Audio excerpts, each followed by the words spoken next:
Hello, ഏത്തയ്ക്കാപ്പവും beef കറിയും കൂട്ടി ഒന്ന് കഴിച്ചാലോ? നിങ്ങളിത് കഴിച്ചിട്ടുണ്ടോ? കഴിക്കാത്തവരാണെങ്കിൽ ഇതൊന്ന് ട്രൈ ചെയ്ത് നോക്കാം. നല്ല അടിപൊളി ടേസ്റ്റാണ്. ചിലർക്ക് ഇഷ്ടപ്പെടാം, ചിലർക്ക് ഇഷ്ടപ്പെടാതിരിക്കാം. നമ്മുടെ വീട്ടിൽ തന്നെ ഉണ്ടാക്കിയതാണ് ഏത്തയ്ക്കാപ്പവും ബീഫ് കറിയും.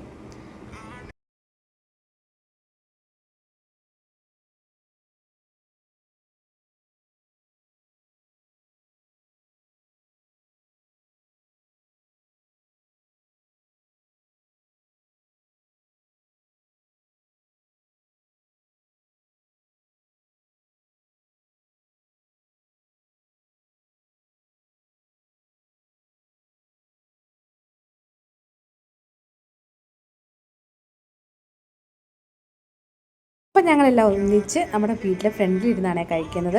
അപ്പോൾ ആദ്യം അമ്മയാണ് ടേസ്റ്റ് നോക്കിയത്. അമ്മ ഒരു കഷ്ണം ഏത്തയ്ക്കായും ഒരു കഷ്ണം ബീഫും ചേർത്ത് അമ്മ കഴിച്ചു.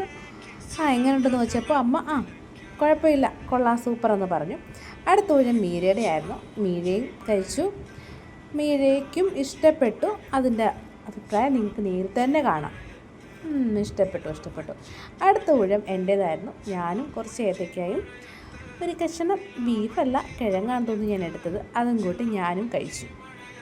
നമ്മൾ നേരത്തെ ഇത് കഴിച്ചിട്ടുള്ളതുകൊണ്ട് നമുക്ക് ടേസ്റ്റ് ഇതിൻ്റെ അറിയാം, നല്ല ടേസ്റ്റാണ്. എന്നിട്ട് നമ്മൾ ലാസ്റ്റ് കൊടുത്തത് നമ്മുടെ ബെവമോനാണ്. ബെവമോന് കുറച്ച് ഏത്തയ്ക്കായും ഇച്ചിരി ചാറും കൂടി ചേർത്താണ് നമ്മുടെ ബെവമോനും കൊടുത്തത്. അവനും നോക്കിയിരിക്കുകയല്ലേ, അവനും കൊടുത്തു. അപ്പോൾ അത്രയേ ഉള്ളൂ. Bye bye.